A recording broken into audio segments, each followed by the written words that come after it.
7:05 in the morning. It's still Saturday. It's the 6th of November. Hours after the MELE happened. Fairly quiet outside anyway. People are getting up, wondering what the hell's going on. I'm surprised I didn't get a larger crowd watching the whole damn spectacle last night. Some of the people actually had a good idea of keeping that to themselves. I almost would have. And I should have kept the damn door closed in the first place. But the problem is when you have an alarm system like the one we've got over here screaming and yelling its head on, it's not exactly a safe environment for both me and dog. Oh, she's a little bit rattled, but so am I still this morning. Drained, actually, from all the activity happening, because I'm still a zombie, sleep deprived as usual. But not as much of losing a friend or a neighbor that seems to be losing touch with reality altogether. I knew this guy Eugene. My brother and I got over here back in 2015. We didn't have a pot to piss. He was gracious enough to help us out with a few cooking utensils and pots and pans. We had camping gear. That doesn't exactly help very much. We had some food with us, called camping food, edible. Well, we managed to get other supplies for that. We tried to form a life over here, me and my brother. We were introduced to some of the neighbors in this apartment complex. Colorful as usual. I imagine every other apartment complex would have their own. And not just monotone and thinking, but just down to earth, you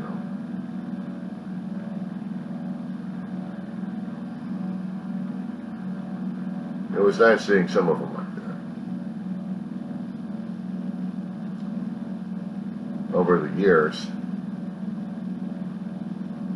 we grew in acquaintanceship and a bit of friendship with them. But we had a few disagreements here and there. That happens, growing pains do that. A couple of years back, after my brother passed away in 2018, I'm dealing with a neighbor situation across from his apartment. An elderly lady I befriended.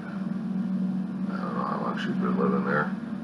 Sometimes I lose track of some of the neighbors coming in and out of here. Over here, I need a scorecard to keep track of them. And she was having boyfriend problems. Yelling and screaming around midnight. Why is it always around midnight that can have this problem? Next thing I know, I'm getting dragged into the damn thing because she wants my phone and she's demanding it left and right. I want my phone back. You know, when you have your phone, it's your personal identity and everything else. She's screaming. She wants to get the cops over here. She wants to arrest the guy because he did something to her and I didn't see any markings on her. And he's walking away and she wants to beat the shit out of him. Next thing I know, he's coming back trying to explain the situation to me. Meanwhile, I'm still waiting for the sheriff's department to come over here and she's still yelling and screaming at 911 on my damn phone. I finally get the phone back from her. The friend, or the gentleman that she was yelling and screaming at, goes over to G's apartment. Apparently they knew each other. G decides to get him out of there. This happened a couple of years ago. Finally, the sheriff's department comes after the two left. So I'm dealing with a crazy woman, and I'm dealing with the sheriff's department trying to give him the account. This was not a good way of having relationships with my neighbors, I'll tell you that much. But this is apartment living, I figured. Last night, I did a video. Actually, a few hours ago, I did a video concerning about what happened. And I released a couple of other items of what's been going on. I don't know if the relationship between me and Eugene is there or not. Apparently he's got the lowest opinion of me at this point over here because I didn't listen to him, I didn't trust him, I didn't believe in his ego or his explanation. I did say ego. Because it sure as hell if I wasn't following him in any way, shape, or form, that insults him and his ego at this point over here. So basically he retorted to schoolyard bullying crap. Insult your family. That's a neighbor for you. If he was trying to help me out, he was doing it in the worst possible way. But I can't hear the sides of the story if I got a fire alarm that the crazy lady, yeah, it's a different crazy lady, it's the same one I'm talking about in the previous video. I'm still on it. She's the one that's managed to raise up the ruckus, and the neighbors are like, they're willing enough to deal with it. And I see my manager coming around the corner over here. It's like, what else breaking news here? I needed to get the sheriff's department over here fast enough, and the fire department over here to turn the damn alarm because this whole damn thing's going out of control. And I can't listen to one guy screaming and yelling his head off while point of the story walks into my damn apartment over here to barricade himself inside for safety reasons. You have to understand one thing about me, or actually a few things about me. When I was born with one woman raising me and my brother. We didn't have fathers. The father of my brother was 8 years older than I was, beat the shit out of my mother. Got drunk and beat the shit out of him. She in turn beat the shit out of him and divorced his ass. She wasn't about to take that and not going to have her sons raised in that kind of environment. Next thing I know, in the stories I'm hearing from Mama, is that when I was born, I had a father that left me. I had a biological sperm donor. I did a hit and run and never looked back. So I don't have any good feelings about fathers. Everybody else can have their own dads and fathers. I had a biological sperm donor. I had a big brother I had to look at and look up to and try to protect his ass as best as I could.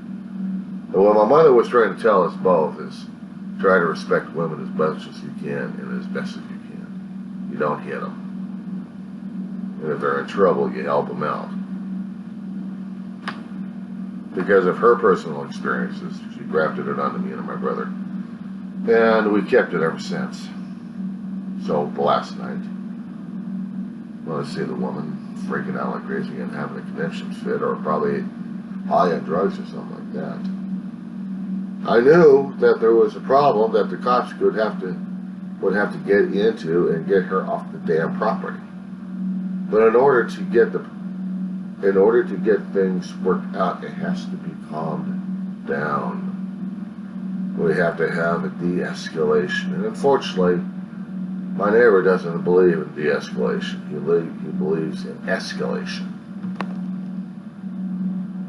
With a name calling and taunting and yelling and screaming his head off, while I have a fire alarm going off at the same damn time, and she's pleading and yelling her head off. You know, I don't care if she had a machete with her and she looks like she's the reject from Halloween. If I'm going to be putting her inside my damn apartment over here, fine. If it means I'm keeping her off the damn streets and waiting for the cops. I need the sheriff over here to de-escalate the situation even further if needed. Which means I still need to clean up the damn mess. Shit happens. But I don't have to deal with a escalating situation, which unfortunately already has. So I guess the relationship I have with Eugene is already blown to hell again because of his values and my values clashed with each other. I'm sorry, I'm not from the streets. I'm from a different sort of streets, okay? I didn't live up in areas where probably father and mother would hit me and I would have a reason to hit them back. I was never taught to hit people back like that. Even despite the fact that you can come up with the best insult with my mother and my brother, they'll be laughing their asses off on that one. Plus the fact what he didn't realize is he was also under scrutiny.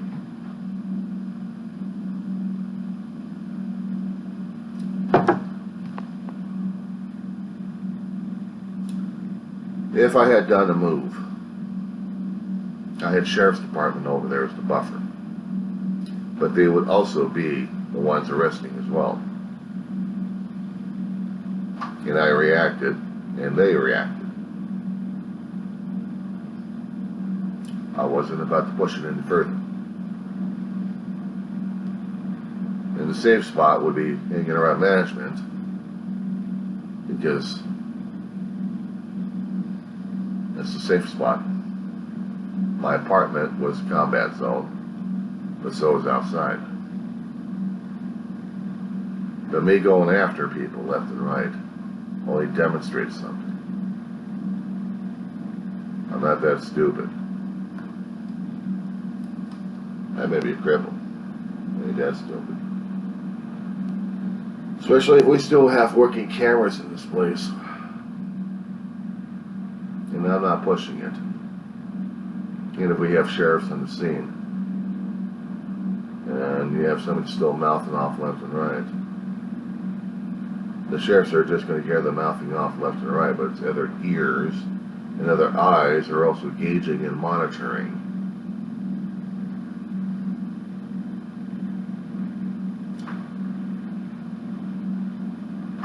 It's called strategy.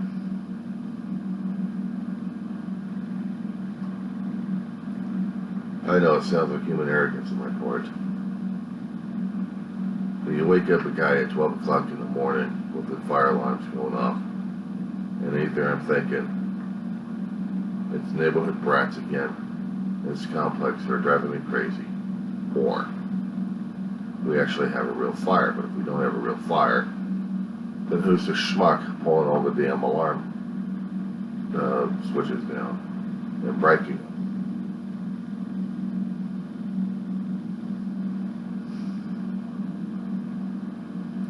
The steps I took were necessary. Maybe I don't have the courage to face people in a fight. Maybe I am not those kind of street fighters that they're used to. I don't give a shit. I am not them. I am me. And yes, I could do the badass puffing out the chest. Yeah, fuck you. You can say any damn thing you want about my damn family. I can. Sorry, you're right. Sorry, sons of bitches. My mother was a whore. My brother was a drunkard. My brother was a drug user. He was a full idiot. He was an asshole. My mother was a bitch.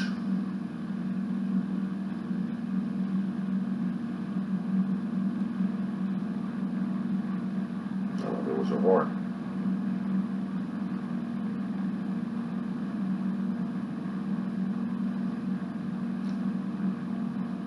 It only proves that every time you keep using those kind of languages, you're using that verbiage. Sorry. It just only means that you have major malfunction in your head, and I'm not playing your head game or your kindergarten games. So, like I said, enjoy your damn sandbox. Me, on the other hand, I'm doing the best I can for right now. I don't give a shit. That's why I don't even hang out with anybody anymore. I keep my own company.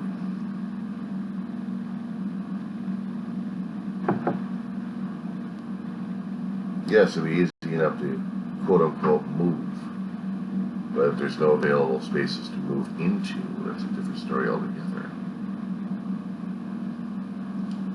So in the meantime, I'm stuck where I am.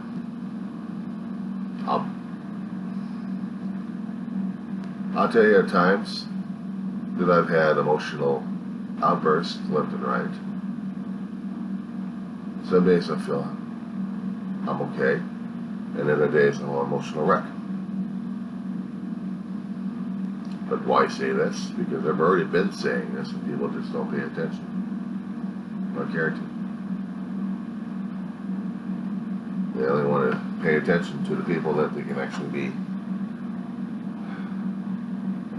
they can bully around. Go ahead. Take the best shot. The only thing I've got left to lose is my freedom. I don't lose my dignity or my self-respect. I don't lose my dignity at all. And if it's death,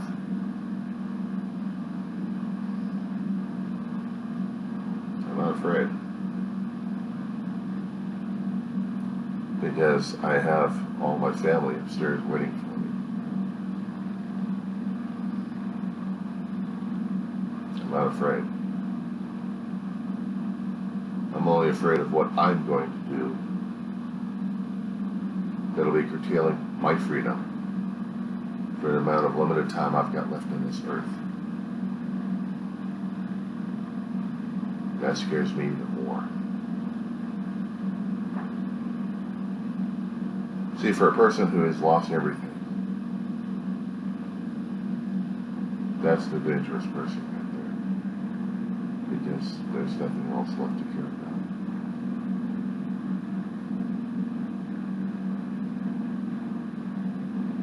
I care about my dog.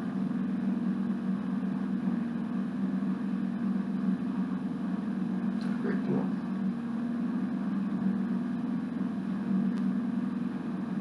I suppose I had to put this out in public, even though it shouldn't be. I'll put this in there almost as usual.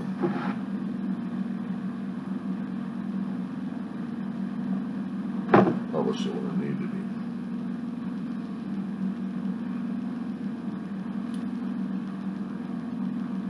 What I want to do in my life is just to get on with my life. I'm already a student right now. Why should I fuck that up? I'm already in college and I'm having a blast over that. I have enough grieving problems right now concerning about all of our family gone. That it's like I have to be Atlas for everybody.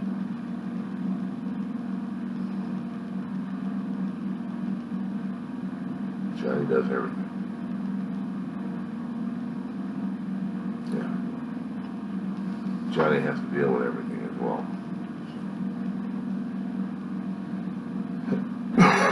But I had to get this out. I had to explain my side what was going on. I see a woman in trouble. I had to respond. I'm seeing a neighbor screaming and yelling his head off. Did I have to trust him? We've been friends for a long time. You have to trust me. No, I don't. Friends doesn't mean you're clearly trusting him. It just means you're friends. Unless you've already put that faith and trust in that person. I have a situation exploding here, and someone's screaming and yelling their head off at me. On both sides with an alarm system. And if I can't hear what's going on, I'm going to react how I'm going to react. And if people don't like it, I don't give a shit. I don't give a shit. The default is survival. The default is my side. And maybe it'll be ironed out down the road. Maybe it never will be. If the friendship was strong enough, it'll survive, but if it's not, then I guess it wasn't meant to be that strong. Maybe just as a reminder. But at least I don't go around insulting people's lineage. I don't do kindergarten tactics.